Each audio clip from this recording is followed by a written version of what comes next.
Good positive, how's it going, everybody? Got for you guys today a Wi-Fi battle. Yes, I know, shocking, right?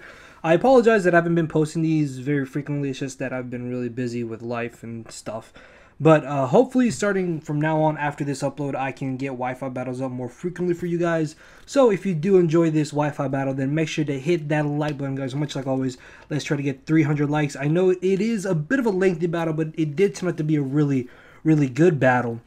And one more thing is that now that Wi-Fi battles will be more frequent, I'm actually going to be taking challenges on Twitter. So if you want to go follow me on Twitter, then go feel free to do so, and we can battle. And if it's good, I will definitely upload it. Now, there's going to be a little timestamp right here that'll tell you guys when I start talking about team preview and when the battle starts, because there is a bit of a backstory behind this battle, and I know you guys don't want to hear me just ramble on. So yeah, you can just skip this if you want, but I would appreciate it if you did stick around for the whole thing. Basically, for those of you who don't know, me and Goomy are very, very good friends. I found out about him maybe like a month ago, and ever since then we've been pretty good friends. And it turns out that he's actually going to college in summer, and he's going to a college that is actually about 30-40 minutes away from where I live. So after we found this out, we decided to hang out, and we had this battle actually last week on Saturday, I believe, and we had this IRL. As you can see, here's a picture of me and him in his car, and this was a Snapchat that we sent to Richard. And then there's going to be another picture that's going to pop up of me and him getting ready to have this Wi-Fi battle. And the reason why this battle was so long is because as you can see from my team, I kind of have bulky Pokemon. That's because I didn't really want to use any of the old UU Pokemon that I had, and I hadn't used most of these UU Pokemon. So yeah, you can kind of blame me for the length of this game. But looking at Steven's team, it's very offensively based. But before I talk about his team, actually, I'll leave Steven's channel link down in the description, guys. He is almost up to 1,000 subscribers. He is literally 80 away from 1,000, so I would really greatly appreciate it if we could get him up to 1K by tonight or by tomorrow. Now, all you have to do is just go check out his channel, watch a video or three, and if you like them, which I know you guys will, because a lot of you that watch my showdown stuff where I have featured Goomy, you guys really seem to enjoy, then make sure to subscribe to him. And as I said, let's try to get him up to 1,000 subscribers by tonight or today or tomorrow, I mean, and we can just make his night, because I think his goal was to hit a 1,000 by the end of this year, and I mean, we're only up in July, so if he does hit 1K by the time tonight or tomorrow, then that would be absolutely amazing. So make sure to go check him out and subscribe to him if you would like to do so. Anyways, welcome to the people who decided to skip me babbling about the backstory behind this battle.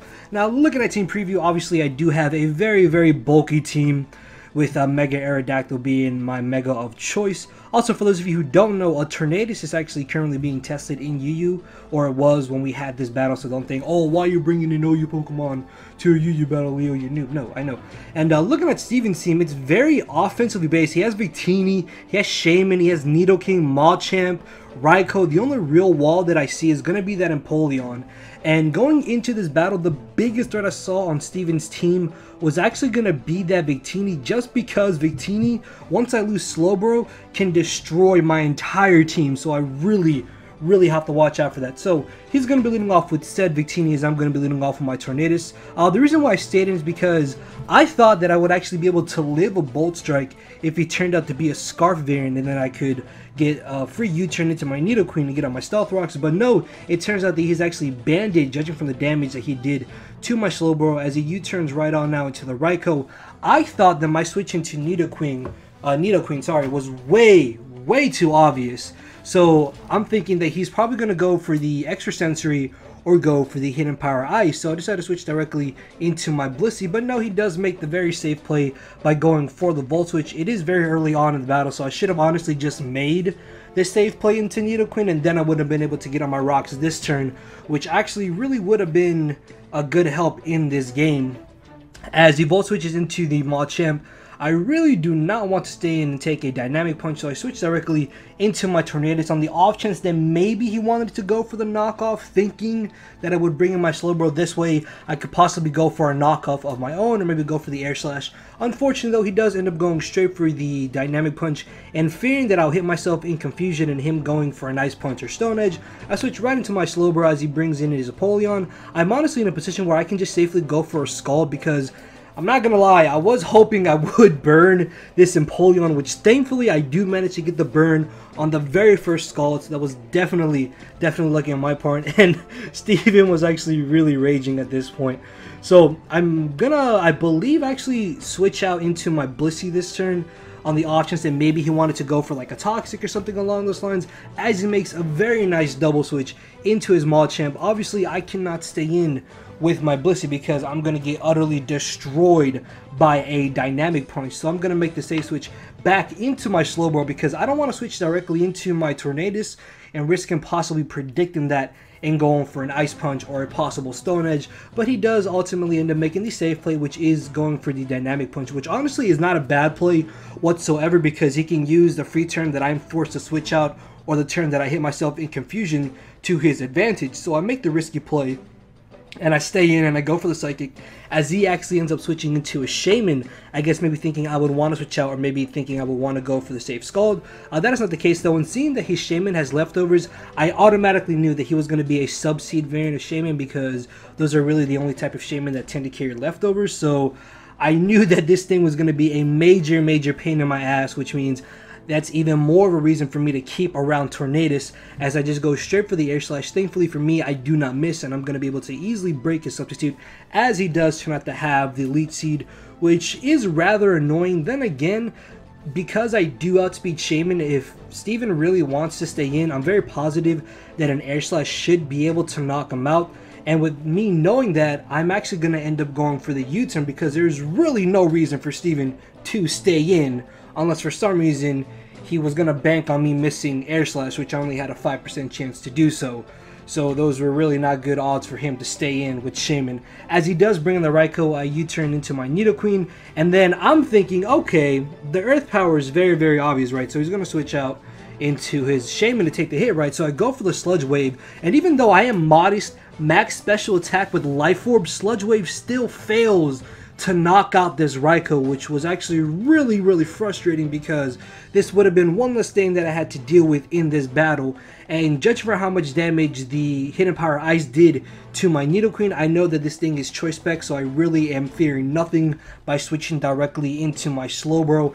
As he switches into the Shaman, I do actually go for the Toxic, predicting Shaman to come in. Now, yes, Shaman does have Natural Cure, but with me going for the Toxic, I could have prevented him from getting up a free Substitute or even going for the Leech Seed.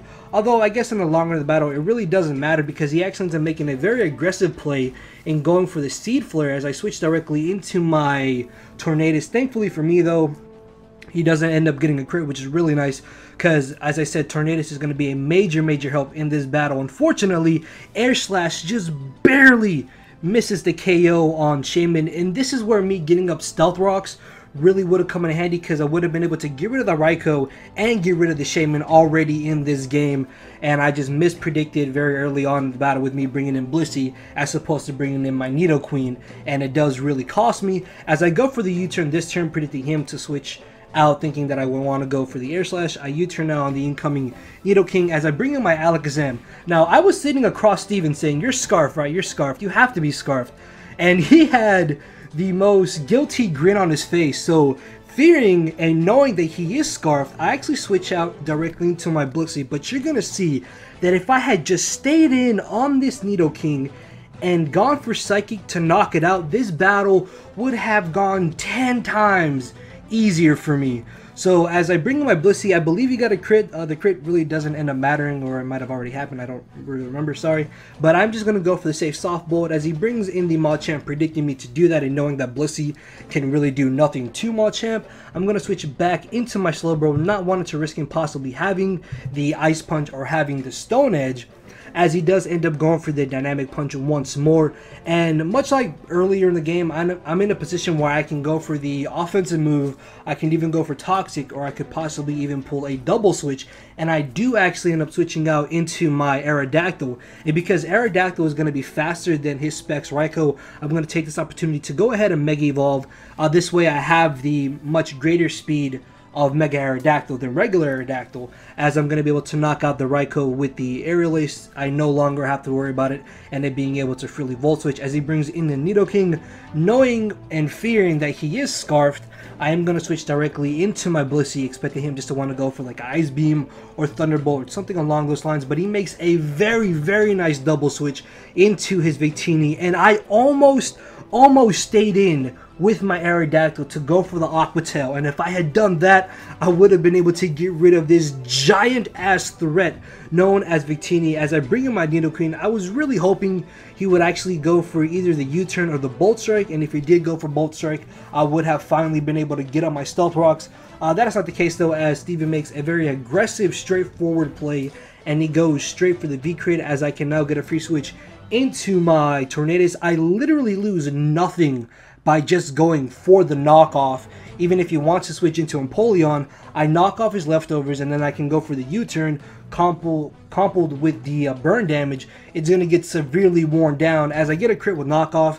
Honestly, the crit does not play a role whatsoever, as I U-turn into my Blissey. At this point, I honestly thought Steven was just going to go ahead and fodder off this Empoleon, but no, for some reason, he's going to want to keep it around as he goes for the Scald. Luckily for me, he doesn't get a burn.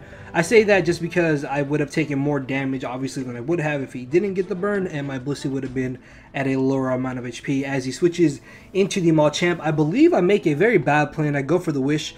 Looking back at it, I really don't know why I went for the Wish. I should have definitely just gone for the Seismic Toss, if anything.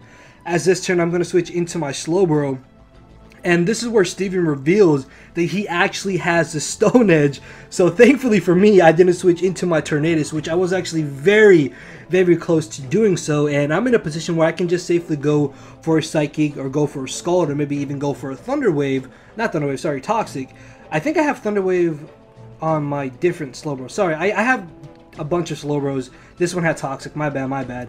But here, Empoleon finally goes down as he ends up getting the burn with the Scald. It's not a big deal whatsoever as he brings in the Victini. I'm going to switch into my Alakazam, knowing that he's going to go for the Bolt Strike, because with my Nidoqueen gone, Bolt Strike hits my entire team, and with him being banded, he knows that he's going to be able to knock something out on my team. Luckily though, I still have the Focus Sash on my Alakazam intact, and I'm going to be able to safely go for the Shadow Ball as he predicts that he's going to bring in the Machamp. And fearing the fact that he could possibly have the Bullet Punch, I'm going to switch directly into my Slowbro. Thankfully for me though, he didn't pull a double switch into Nidoking, because at that point he could have pulled a double switch into Victini, predicting me to bring in my Blissey, as he does just make a safe play by going for the Bullet Punch. And I'm in a position where I can just go for the Scald as he brings in the Victini. I don't really know why he did this. Unfortunately though, Scald is not strong enough to one-hit KO Victini. And then I know right here, I'm in a situation where I can honestly stay in and just go for a Scald again, because I will be able to live even an Adamant Choice Banded Bolt Strike at full HP, and Steven knows this, so he ends up going for the U-turn as I get a crit Scald on the incoming Shaman. That crit I don't think really ends up mattering whatsoever, just because Shaman wouldn't have been at enough HP to where he could have made a substitute, I believe, and either way I still have my Tornadus that can come in, take any hit, outspeed, and knock him out with the knockoff, U-turn, or air slash, whatever I decide to want to go for. So he ends up getting the Spadef drop, but unfortunately Shaman is not going to be able to take advantage of this because I am faster than him, and Steven knows this, and he switches out into the Nidoking. I was actually very, very close to going for the air slash, but Steven knew that I was most likely going to go for the U-turn, because really I had no reason not to go for U-turn. As I U-turn into my Aerodactyl, I'm thinking, alright, he has been bluffing the fact that he's Scarfed this whole game. I outspeed him, and then I miss my Aqua Tail.